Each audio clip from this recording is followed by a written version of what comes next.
Hello, folks. Welcome back to another episode of Are You a Fan? If you like the episode, give us a like, share, follow. Heck, maybe even send it to a friend or two. Okay, so honestly, I don't even think I got a question this week. Joker, what you got? I got one. So, in the trend of our recent episodes, and this one as well, if you could be a Robin, what weapon would you use? Obviously being non-lethal per Batman's rules. Okay. I mean, even Red Hood uses non-lethal rounds now. Fair. Honestly, I think I'd use a baton. I'd use the batons with the handles on the side. Okay. I don't know why. I've always liked that weapon. Also lets you get in close. And I think they're versatile. I think that's why you like them. Yeah, true. It's basically like using your hands, but with like a pointy stick at the end. Yeah, pretty much. What about you? What'd you use? Honestly, I'd probably end up using like a bow staff. Something about them as a kid, I've always been drawn to them. I don't know if it's the Robins, Darth Maul and his saber, Donatello. Like, something about the bow staff I've always liked. I will admit they are a pretty common weapon in fantasy and comics. Yeah. It's like, I don't know if maybe it's just kind of that influence that it's always been there. I could see that being also versatile weapon. Yeah. And that's like very useful. Okay, folks, so that brings us into this week's character. We're going to be covering Tim Drake, a.k.a. Red Robin. Yum. Had to at least get one in. I'm sure there's going to be more, but had to at least get the first one in. Fair. Well, let's get into this. Let's go real world. Starting out, as always. So, Timothy Jackson Drake is a superhero appearing in American comic books published by DC Comics. Commonly in association with superhero Batman, created by Marv Wolfman.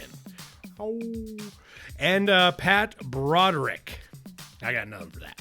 He first appears in Batman issue number 436, August 1989, as the third character to assume the role of Batman crime-fighting partner Robin. Not gonna lie, he was a lot older than I was expecting him to be. I thought he was gonna be a 2000s character. Actually, yeah, same. That was like I know he hasn't been around long, but I didn't think he was just a little bit older than we were. I thought he was at least 2000s. I was assuming late 90s, early 2000s as well. Like, I didn't think he was that. Yeah, I didn't think he was older than me. I mean, not by much, but he is. Still. Not where I was expecting Drake to appear in. Neither was I. So Drake would be named after Tim Burton, director of the upcoming 1989 film Batman at the time, which is kind of cool. That is actually pretty cool to find out. And also, I guess makes sense. I don't know if anybody out there writes, but making names is hard. Oh, yeah. So, honestly, when I'm working on writing or D&D, that's the part that takes me the longest, coming up with a character's name. Okay, so the ensuing Tim Drake storyline, authored by the late Alan Grant and penciled by Norm Breyfogle. Once again, we always butcher the words, so apologies in advance. So Norm Breyfogle, coupled with the 1989 release of Burton's Batman, spurred sales of both Batman and Detective Comics for the later title. Grant tested in 2007 that when the Batman movie came out, the sales went up, if I recall correctly, from around 75,000 to about 675,000. And 1989 to 1990 was indeed the year of the Bat. Like, that's a huge increase. I mean, that's basically my math may be wrong, but that's like a 600% increase. Goes from 75,000 to 675,000. I don't know enough about math to dispute or confirm that, but it's a big increase. I'm sure somebody would love to dispute that, because I'm sure I'm wrong, but let us know in the comments, why don't you? So, for Red Robin, or for Tim Drake's Robin, Neil Adams would redesign the entire Robin costume specifically for Tim Drake's character, with the sole exception of the redesigned R logo by Norm Breyfogle. Which is kind of cool that they still gave something to the original penciler, but right. Like, I like how they completely redid his costume. Which honestly kind of makes sense. Like, you'd think each Robin would have a fully redesigned costume. But I feel like, because I forget, did Red Hood have a different costume? Jason? No, but he wasn't Robin for very long. True. So he didn't have time to get a new costume. I think that's more what happened. Because I'm pretty sure from Tim Drake on, I'm pretty sure all the Robins have had a different style of suit. Yep, from Robin, or from Tim Drake on, each one does have a slightly different design. So I think that's the only thing that really stopped Red Hood from getting his own, was he just wasn't a Robin very long. He was not. Go back and check out the episode in case you're wondering what we're talking about. Capital and Diamond City distributors reported that the Year One inspired Batman Legend of the Dark Knight dominated 4 out of 5 sport. Oh, wow. Okay. I guess at least it's close. Right? Okay, so Capital and Diamond City distributors reported that the Year One inspired Batman Legend of the Dark Knight dominated 4 out of 5 top spots for pre-orders, not total sales and second prints. The only exception was the third pre-order spot, snagged by Batman issue number 442, the conclusion to Tim Drake's A Lonely Place of Dying storyline. That sounds ominous. Right? Like, no, he's going the same way Jason Todd. Foreshadowing is foreshadowing. Yeah. So, during later times, the stories would emphasize the superior detective skills of Tim compared to his previous 2 Robins, which would make him more similar to Batman. Which was definitely a big thing with Tim over pretty much any Robin that's ever been there. Is he was the detective. Oh, 100%. All the rest had the bronze part. He had the brains. 100%. I will say Tim's probably the smartest of the Robins. I think Dick was right there behind him. Yep. Because he's the only other one really of the Robins that had some brains. Definitely decent with tech. Okay. In 2011, Tim Drake was ranked 32 in IGN's top 100 comic book heroes. Which, heck, that's not bad. Makes me wonder, though, is that his Robin Boy Wonder version or his Red Robin version? That's actually a good question. We probably should. I feel like that would probably be the older version as the adult, as his own hero, and not just being a sidekick. Because honestly, him as Red Robin, he does come into his own. Oh yeah, and definitely makes a name for himself. Definitely. Okay, so that's all we kind of got for real world. Let's dive into the universe. So in the universe, Tim Drake is the son of Jack Drake and Janet Drake, coming from the same social class as Bruce Wayne. So, he kind of grew up in the little richer side of the town. Yep. You're about to find a lot of different, this hero has a lot of different origins than some of the other Robins and heroes in general. He has the most, quote-unquote, normal raising. He didn't watch it. I'd say he's one of the few who just didn't watch his parents die or become druggies. As a young child. He's one of the few that went into being a superhero just for being a superhero. Yeah. Not for trauma response. Reasons. Okay, so let's get into figuring out how he got there. So, not being much more than a toddler, Tim would actually meet Dick Grayson for the first time at Haley's Circus. His father would ask for a picture with the Flying Graysons as they were the stars of the show. This unfortunately happened to be the same night Grayson's parents were murdered. Yeah, and I remember reading in, is like, his dad wanted to take him, but his mom was apprehensive because of his age. And that was why they got the pictures of the Graysons. And, Mom may not have been wrong on that, as, they get to witness a murder as a toddler. Yeah, that's kind of, not great. Also, got to be a little weird when he, started, I feel like that'd be a little weird when he met Dick later on. Like, hey. Oh, yeah. Check out this old picture of you. Which I actually saw a thing that I guess Tim's dad had actually sent that picture to Dick as kind of I know you're kind of not feeling great right now. Your family just passed, but here's, at least a happy moment. Aww. So You aren't necessarily wrong about the picture. He did get one. Okay. Just much sooner. That's kind of sweet, though. That's kind of nice. Right. A little bit shiny in this dark. So growing up, Tim's parents were frequently absent for months at a time as they traveled around the world being archaeologists. And thus he was left in a boarding school with relatively little adult supervision. Which, I mean, a bit of a neglectful childhood, but compared to some of the heroes in our past that we've covered, at least they weren't beating on him. Or, murdered in front of your eyes like dicks. Or Batman's. Or so many others. I'd say most of them.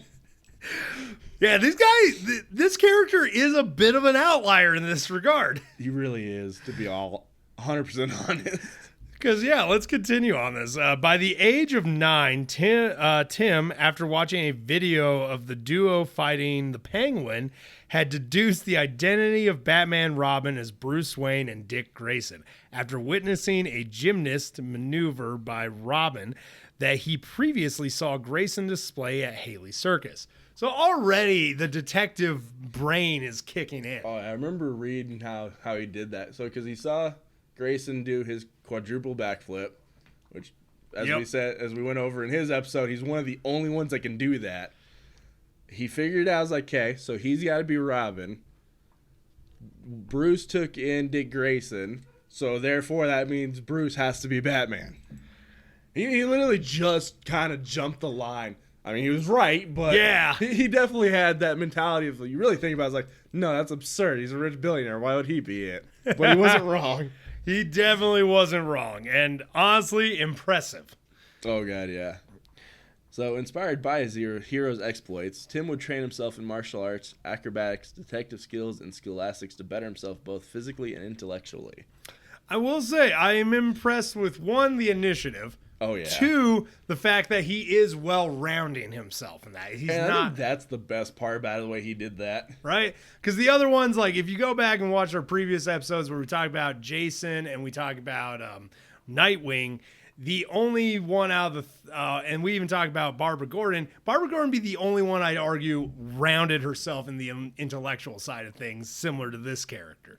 The other 2 were more interested in actual battle tactics. They didn't care about solving crime. They cared about beating the guys up who were doing it. Which, with their history and why they're in there, made sense. It completely makes sense. I'm not dogging them for doing it. I'm just saying, like, this guy, well-rounded, and I love it. So when Tim reached the age of 13, he saw that Batman had grown reckless and violent following the second Robin's murder by the Joker, reasoning that Batman needs a Robin. Tim at first approached Dick Grayson, who had since become Nightwing, to ask him to become Robin again. Dick refused. Which, I mean, at that point, Dick he was trying so hard to get away from being under Bruce's shadow. He wanted to be his own hero. He didn't want to go back to being Robin. Especially because at that point, by the time he switched monikers, him and Bruce did not, their ideals did not really align anymore. Not only their ideals, but like they really had some, they had a lot of issues with each other when they separated. Yeah. So it makes sense, but it also makes sense that Dick would immediately say no to this stranger kid coming up to him and being like, "Hey, I want to be Robin." I'm sorry, who are you? Right. And also, wasn't even. I want to be Robin. I want you to be Robin again. Do it. Yeah. Or like, I know. How do you know that? Right. Like, I know who you are. It's like, what? Right. That had to come as such a shock. Oh God, I would love to read that panel. So, however, when Batman and Nightwing would find themselves trapped by Two-Face, Tim would don a Robin costume and, with Alfred's help, would rescue the duo. Impressed by this, and with some convincing from Dick, Alfred, and Tim, Batman would take him on as Robin in a trial run. I've noticed, it kind of reminds me of the Batman and Robin movie, where Bruce kind of gives Alfred a hard time for encouraging him being a Robin in that movie. He's doing the same thing. Oh, completely. Apparently that's just an Alfred thing. Apparently. Also reminds in the Harlequin show when Alfred convinces Bat to take on Barbara Gordon. Because he's like, you need her help, man. Yeah, apparently convincing and, trying to push these people into these positions just is an Alfred thing. Right. Guy knows what he's doing. Batman agreed to mentor Tim, train him, and use his assistance in the Batcave, but at first refused to involve Tim in the field out of the concern for the boy's safety. Not wanting a repeat of Jason's fate, after a series of events involving Tim's mother's death and his father's coma, and Tim rescuing Batman in an encounter with Scarecrow, Batman eventually enlists him officially as the third Robin at the age of 14. He's definitely a bit older than the others. Yeah. Which is good. But also, guys saved you twice now, Bruce. I think that's why he's like, okay, you can officially be the Robin now. I'm glad at least after the second time. But at the same time, I understand his hesitance. Oh, 100% get the hesitance. If I remember correctly, that wasn't that long after Jason died either. It was not. Now, it was actually pretty quick. If you go, any fans that are curious, if you go back and watch our episode on Red Hood, we do talk about how it was only a year, I think. Something like that. Yeah, it was like a year time span. And then when Jason came back, that's why he was so angry about, which I get. Oh, yeah. Both sides make sense. Yep, they do. So, Tim having doubts about his abilities as a crime fighter, Bruce would reassure him he had every confidence in him as a partner. Bruce would also confide that he was more at that time looking for someone with smarts and not just guts. Because as we previously talked about already this episode, unlike the other Robins, that's what they mainly had. They were like, we're going to be the bravado. So Bruce wanted somebody with a little less of that and a little more brains. And which makes sense, especially given what happened in the last one with bravado. Oh, God, yeah. But yeah, no, freaking Tim definitely... What I like about Tim so far is it's just more seeming like he is just interested in doing this as a job. Like, oh yeah, like he's not looking for started as essentially a job. Yeah, like internship. It's like, here, sweep up around the Batcave. We might give you more responsibilities if you prove you're a good employee. Unlike all the others where they have tragedy that leads them to it, he just happened to start it and then have tragedy. Yeah, which arguably better. Yeah. Gives you better coping skills. If trauma doesn't happen to you as a child, you'll end up being able to handle it better later. Maybe. I don't know. I'm not a psychologist. Better chances. Right? Before joining Batman as the third Robin, Tim Drake was given a modern redesign of the Robin costume and sent to train abroad with numerous experts to refine his martial arts, which I feel like that's a unique thing that he did with this Robin too. Yeah. Because most of the Robins, Batman just fully trains them himself. He trusts him. He's like, I'm good enough. I think after Jason, he's like, maybe I should send him somewhere else to get some training. Yeah, right. Clearly, I'm not doing as good a job as I thought. Then I think you also realize that Todd did that himself too. Yeah. It's like, so maybe it's not a bad idea to go have him learn under other masters and learn some other things that I can't teach you, or maybe be able to teach you better than I can. Which honestly, I think is what makes Tim such a great Robin. Yeah. So as Robin, Tim would distinguish himself from Jason Todd being more reserved in his temperament, and from Dick Grayson from being more a detective than an acrobat. Because he did, yes, get some acrobatic skills, but unlike Grayson, he just wasn't naturally gifted in it. Yeah. And he had to work for it. Which honestly I think is even better too. Oh, 100%. Like it honestly, natural skill can take you a long way, but if you don't have the drive to work for it, the guy who worked to get there is going to outdo you. And then, comparing your temperament to Jason Todd, anybody's going to have a calmer temperament. I was about to say, I'm like, oh, calmer than Jason Todd. I'm like, who doesn't have a calmer temperament? Hulk. Even Batman has a calmer temperament. Right. And his pushes it some days. I'm like, dude, the Hulk sometimes seems like he's chiller than Jason Todd. I feel like Jason Todd would have some freakouts that would have Bruce Banner being like, whoa, dude, I know some breathing techniques if you need. I could see that. Bruce would have strict orders with Tim that whenever he came across a known killer such as the Joker and Two-Face, he was supposed to withdraw and summon help. Fully makes sense. Another one of those rules that makes sense that is entirely Jason's fault. Right? Now I'm starting to wonder how many rules were put in place because of Jason. Jason's that employee that's like, it's like, hey, why are we having this safety meeting? Everybody just looks over. He just pulls off the red hood. What?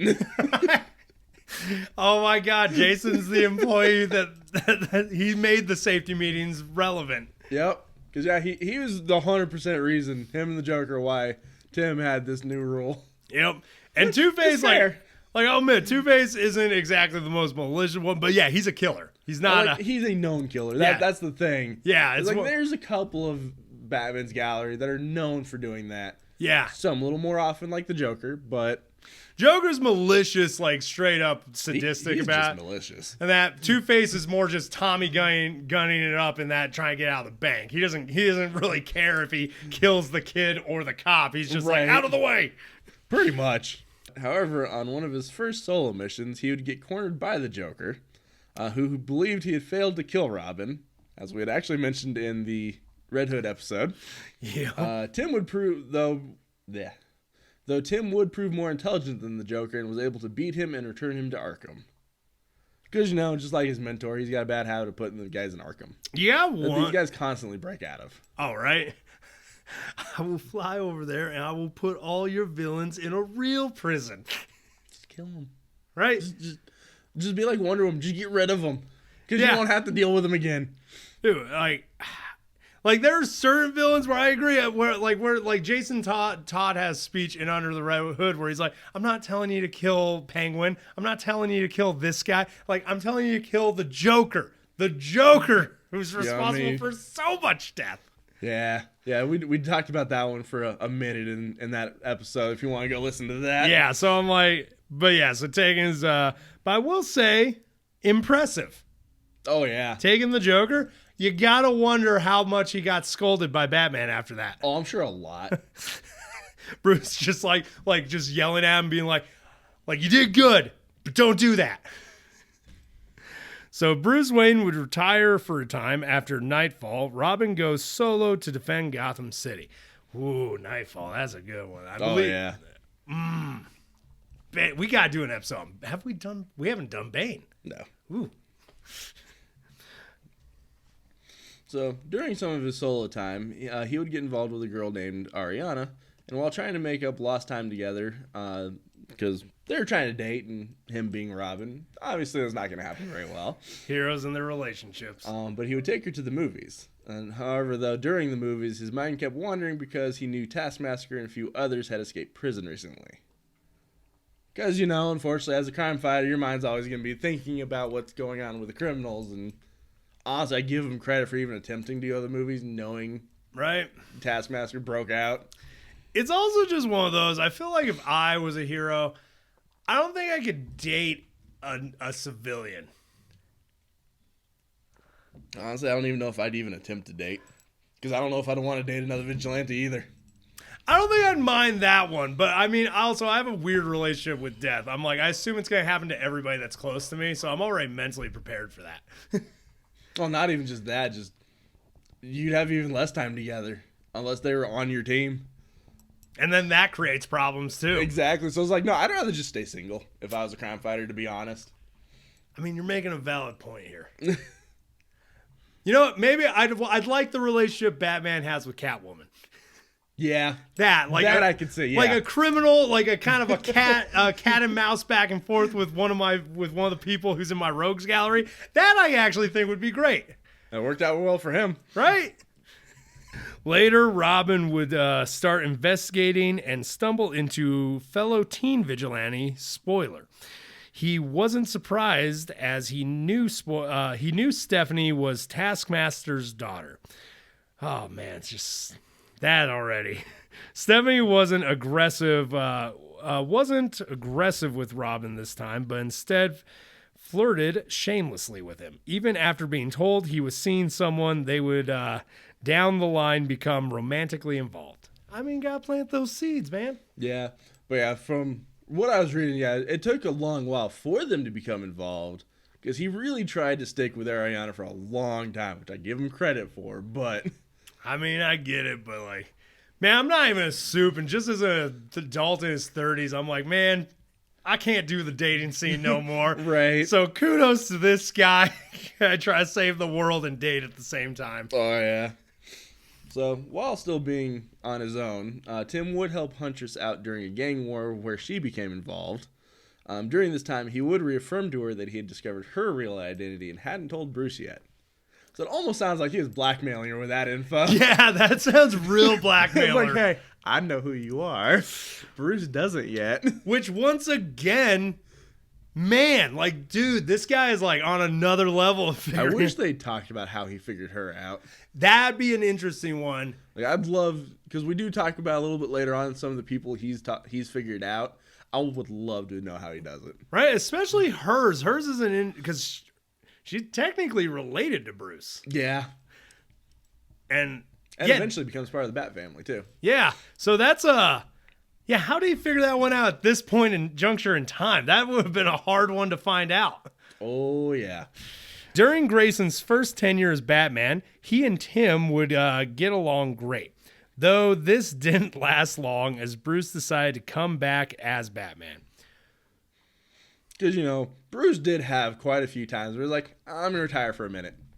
Okay, the week's done. I can't do this no more. I think that was part of Bruce's problems. He was that workaholic. He couldn't give it up. Oh, 100%. Heck, that's been a main plot point in several of the cartoons. Yeah. And that was like why people don't like Bruce, is they're like, he's insane about the mission. Yep. Though, one interesting thing about this, where he picked Dick to be Batman at this point, is actually wasn't the first person he picked to be Batman. This all took place after he selected Azrael to be Batman, who went nuts. Oh, after the Nightfall event. Yeah. Yeah. So, yeah, this was his decision of, let's pick somebody better this time. Grayson, you do it. I would like to do an episode just on how he ended up picking Azrael, because it was somebody outside of the Bat family, which already, why you have candidates that you've personally trained to do the job. Why did you go all this work to find because I think Azrael was a cop?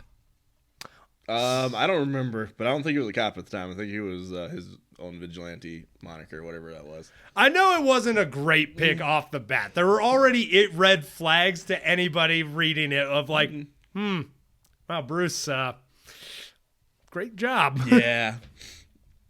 So sometime later, is that? Nope, Yeah. That's me. Okay, so sometime later, Tim would join Young Justice, and despite protests by Superboy, Robin became the unofficial team leader. Awesome, Superboy. Real glad for your support. Well, I think part of that was because Superboy had been there. And from what I read, Robin got it mostly because of his training from Batman. Oh. So I don't blame Superboy, who's been on the team since Dick was around as Robin. Or maybe not Robin, but he was there, a part of the original group. So, I mean, I don't blame him. Okay. In that regard, I actually 100% agree. And, here comes Tim and just gets put in front of the line. It's like the whole new hire getting promoted, and you're like, I've worked here how long? Pretty much, which I know another point he left and came back, and him and Wonder Girl. Wonder Girl actually took over as leader, but Tim was still kind of there as the support. Yeah, no, I did read a little bit about that. So he came and went a few times. Nice. Right. Consistency. And then for a brief period after Tim's father found out about him being Robin, he would retire from the role, and Stephanie temporarily replaced him as the new Robin, which would make her the first female Robin. Not the last, but the first. I think I remember when that happened. Because she's been brought up. I've seen a few top 10 lists where she's been brought up as a Robin. Yep. Because that seemed to have been, if she wasn't spoiler, that was her more predominant role. Yeah. Even if it wasn't a long-term one. It definitely, it was a unique one. It made an impact. Yep. And even after she stopped being Robin, I think she went back to being spoiler. But she's still part of the Bat family. Yep. After having her 10 years Robin. I mean, it's hard to get away from the Bat family once you've put on the R. It really is, yeah. I feel like you slap. I mean, even if you don't have the R, like some of the others, like Batwoman, Batgirls, or even you're just kind of stuck in it. Yeah. Once you join, you're done. But then again, when the leader's Batman, what can you do? Oh God, you can't really get away from him. Right, try to hide in that. I'm the greatest detective in the world. Okay. So following the death of his father in Identity Crisis and the presumed death of his girlfriend Stephanie Brown, Tim would relocate to Bloodhaven, the city where Nightwing fights crime. For a period of time, in order to escape the ghosts of Gotham City and to stay close to his stepmother, Donna Winters, who was admitted into a Bloodhaven clinic after going into psychological shock over Jack Drake's murder at the hands of Captain Boomerang. That was a very dark moment. Yeah. Because they killed each other. Wait, what? Yeah, I looked into that one a little bit. So, because the main reason they found out about it is because Oracle had alerted them, both Batman and Robin, about, and I don't remember the full details, but Jake ended up shooting Captain Boomerang after Boomerang threw his thing. So yeah, they killed each other. Ooh. And unfortunately, the duo did not make it in time. That's... Yeah, it was a little dark. I mean, at least he went out, at least he took him with him. Right. He went out like a champ. He did, dang. Also, can we just talk about, how healthy of a decision it was for him to, leave and just kind of get away and kind of, focus on his mother and, Healthy coping mechanisms. What are those? Right? The only one in the Bat family to have an inkling of an idea. The most healthy, because the other ones either go on a murder spree or straight up disappear, and they're like, I'm gonna go on some weird bender thing. Which usually ends up with a murder spree somewhere in there. Yep. This is the most healthy out of the Bat family I've seen as far as coping mechanisms.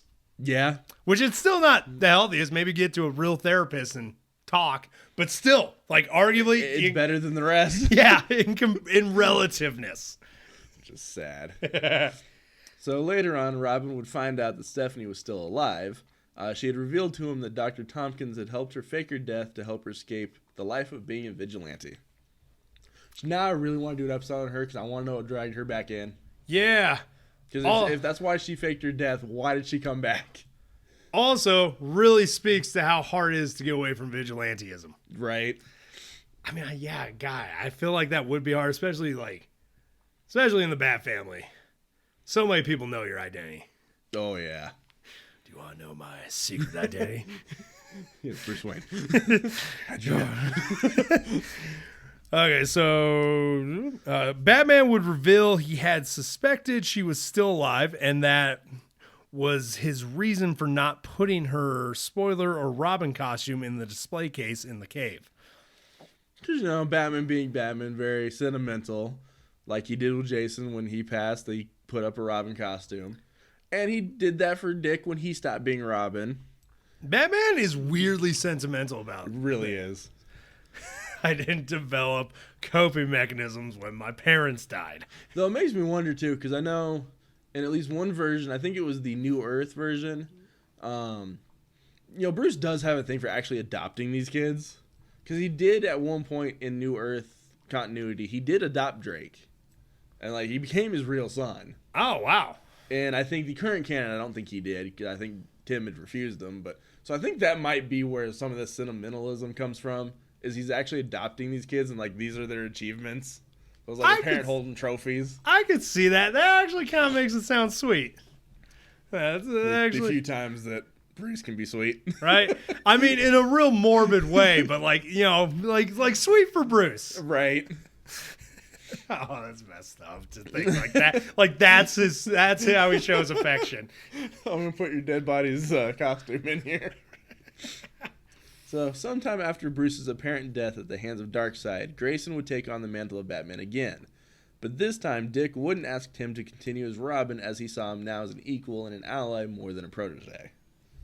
Which I think says leagues about how Dick actually felt about someone, and said a lot about Drake's skills at the time. It does speak volumes, especially for the OG to say he sees you as an equal. It says a lot. It really does. And honestly, if I remember correctly, Dick Grayson definitely has always had a lot of respect for Tim. I've heard there were a few things. I think I saw at one point Dick even said that Red Robin Tim Drake would make the best Batman out of the group. Yeah.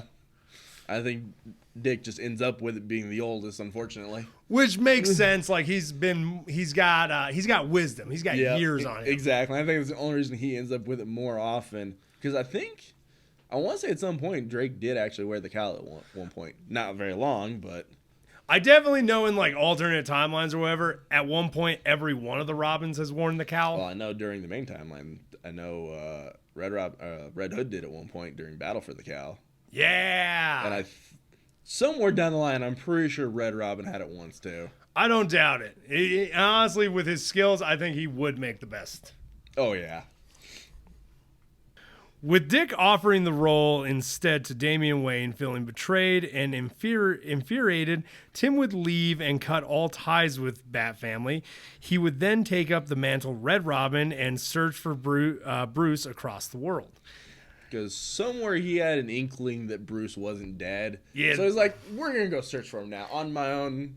You guys do your thing. And if I remember correctly, this is after Bruce basically got hit with the Omega Beam by Darkseid. Yeah, as we talked about in the last point, where he is apparent death at the hand of Darkseid. Yeah, because I think he was like saving. He ended up going like getting trapped in time. Yeah, it was a trip. It's actually some fun reads too, because he has no idea he's Bruce Wayne. Yep. And that he's basically like Jason Bourne and like trapped in time. He has all these weird skill sets. He's like, how did I know where that man's carotid artery was? And I actually had also read into a little bit of his time during this while he was searching for Bruce. I guess he also ran across Dick Grayson as Robin and had to essentially do the time traveler thing of, I can't tell you much about your future. And I guess he ended up seeing himself turning too much into Jason Todd, so he had to stop because he kept screwing up when he was trying to hide things from Dick. So he had to like stop and rethink about things because he started seeing himself become Red Hood almost. Oh, that would have been an interesting timeline. Right. I would have read that one. I would have loved to watch him try to tiptoe his way around Dick's future. Yeah, we got to get these comics, man. Oh, heck yeah. During his search, he would ally himself with Ra's al Ghul, who for a time would put him in charge of the League of Assassins. Now, not entirely out of his good nature. Oh no, it was definitely an allyship of necessity. Yeah, because neither of them wanted to work together. Because Raj never wants to work with any of the Bat family, really. Yeah. And none of the Bat family really trusts him. No, with reason. Granted, they do generally trust him more than some of their other villains. Mostly because as long as he gives his word, he'll at least follow through. Exactly. And he's a little bit more honorable than a lot of the other villains. Yeah. Even if he doesn't give his word, he's better without his word to trust off of a whim than the rest of the gallery. 100%. So during this time, Tim would actually discover Bruce was lost in time right before being attacked by an assassin from the Council of Spiders, which was being involved weirdly with the League of Assassins at the time, which was part of why he got allied with Raj. It was a whole like conundrum of them needing to work together because an outside source was taking down the assassins, but also wanted to take out Tim. So they were like, you know what, let's join forces. Yeah, but it was very confusing to try to figure out, and without adding another episode or another hour onto the episode, so just left most of the nitty gritty out. So you know what? Maybe one day we'll do an episode on the Council of Spiders just as their own thing and figure out what happened. Okay, Tim would later cripple the League, and Ra's would promise to attack and destroy everything the Wayne family built in Gotham. Ooh, we haven't heard that threat before. Because Ra's being Ra's, the norm. Right. But it always seems to be, too, because, like, after Jason Todd died, Ra's gave him space, didn't want to open war with him. But every once in a while, if something happened because of the Bat Family to Ra's, he'd go back after him. He didn't care. Oh, yeah, 100%. But most of the time, he wouldn't openly try to mess with the Bat Family anymore out of respect for Batman. That is one thing you can say about Ra's and Batman. They at least have some respect for each other. Yeah, which is actually really kind of cool. They're mortal enemies. Like, dang, man, there's so many characters that just doing the research that make me, I'm like, man, we got to do an episode on this character. Every time we do an episode, the research leads to like 5 other potential episodes. Like, huh. Right? Okay. So after crippling the League, Tim would be called back to Gotham by Grayson and Damian, who were fighting Black Lanterns. Yeah, that was so they got to fight a bunch of zombies. Oh wait, this led into the Darkest Hour? Apparently, or it had something to do with it. Ooh, that was a dark series of comics. Because I guess at this time, Gotham was being overrun by thousands of dead heroes because what the Black Lantern Corps does. Yeah, they zombified. And that's how he got dragged back to Gotham. That'd be a horrible way to go back home. I've read panels of those comics. That was a dark story arc. I mean, heck, just the concept of the Black Lantern is dark. Right? Like, that would have been a horrifying thing to come back to. I'm good. Yeah, right? Okay. I'll stick with the League of Assassins. Same. Okay, folks, so that's all we got for Tim Drake, a.k.a. Red Robin, a.k.a. the Third Robin. Let's get into his weapons and abilities now. So, martial art master. Thanks to training from Batman, Nightwing, Batgirl, Lady Shiva, and many others, Tim has mastered multiple forms of martial arts, including Kung Fu, Aikido, Jeet Kundo, Eskrima. I actually don't know that one. Krav Maga, Taekwondo, Judo, Wing Chun, Hapkido. Hapkido? Hapkido? I actually don't know that one either. Huh. Hapkido? Hapkido? You kept putting like a K sound to it. That's probably why I was mispronouncing it in my brain. My brain kept telling me that was wrong, but I didn't know why. Hapkido, which I actually still don't know that one. Also karate, savate, kendo, ninjutsu, tai chi, leopard, kung fu, and byongan. So like definitely a lot of martial arts. Man, he really was taking after his mentor. Oh yeah, his mentor and his first predecessor. Like, and it was stated during this research, like he's not at the level Bruce is, but still just this many forms of martial arts. Nobody's at the level Bruce is. Right? Like even Grayson, who's the closest, isn't close. Oh yeah, no.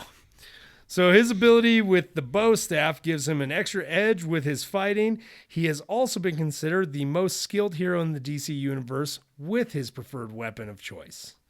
Which makes sense because he's also the main one you see using one. Yeah. So. Every once in a while, I know Grayson did as Robin, vaguely as Nightwing, but you don't really see a lot of heroes with a bow staff. Not really. So it makes sense that he's one of the best. There's probably not a huge pool to pull from. So, escapologist. He's a master at escaping, which makes sense. Bruce is all the Bat family who've been trained by Bruce are masters at escaping, and that's kind of the first thing requirement, right? As often as they get captured. It's one of those, like, I get training and being good at escaping, but maybe avoid being captured in the first place. As often as they get captured, man. Like that's why they have to learn it so well. Apparently. So gifted intellect. His natural high intelligence allows him to excel in computer science and, more importantly, as a skilled detective. Furthermore, Tim apparently has a firm grasp of assorted scientific techniques, including biology, engineering, and genetics, which he has been shown to use in his attempts at recloning Superboy. Oh man, well, cloning, always a messy territory to get into. Batman states that Tim could potentially be smarter and better than himself. That's some big praise from Batman. Right. The Batman has trained him in many disciplines such as forensic, criminology, acrobatics, stealth, disguise, and escapology. So, like, honestly, getting those props from Batman, and two, just looking at that list of stuff this kid is skilled in, like, dang. Yeah, he definitely shows his brains over his bronze and his skill level. 100%. Like, dang, this guy should be the next Batman. So he's also a master detective. His ability to deduce superhero secret identities has been used to Underscore. I was thinking on cover. I'm like, what? That doesn't look. Okay. Master Detective, his ability to deduce superheroes' secret identities has been used to underscore his skill.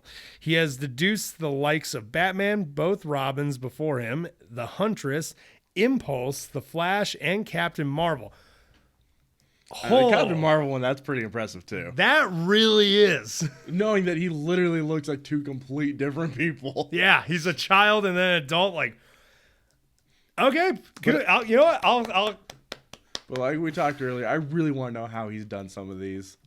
I need to look into this because I want to know how you figure out people like the Flash, especially Captain Marvel. That one sounds interesting. Honestly, now given the Flash, Impulse, and Captain Marvel, Huntress honestly doesn't even seem that impressive to figure out. Right.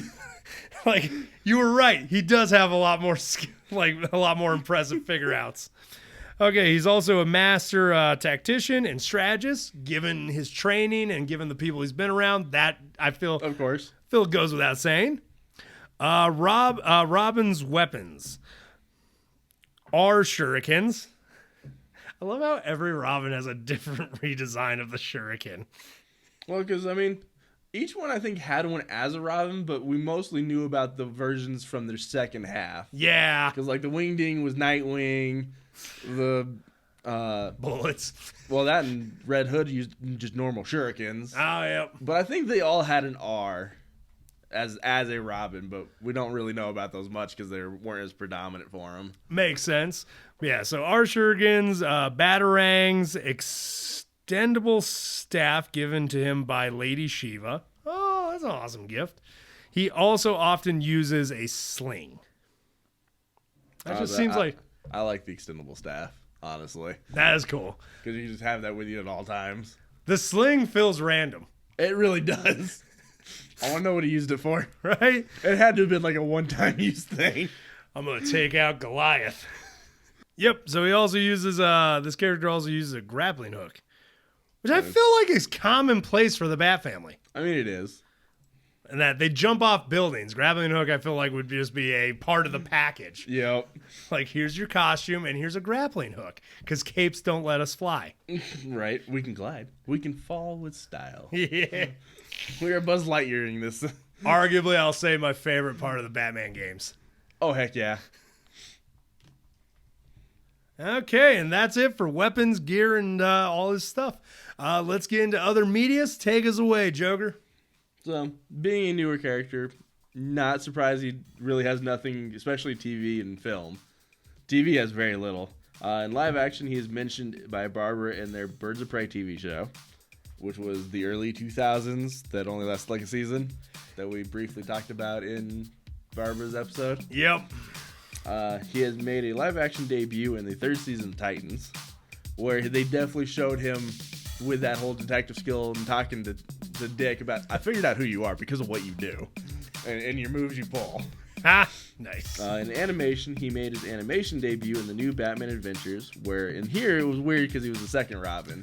Ooh, which fun fact about that? The reason they actually didn't bring in Jason Todd was because they wanted to, but because of guidelines, they didn't think if they went down the arc where he died, that would be allowed. That makes sense. So they decided to instead just inject him.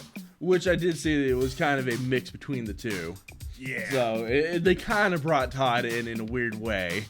But yeah, no, as a cartoon, especially on kids' TV, there's no way they could have done Jason Todd. Yeah, especially at that point. Yeah, no.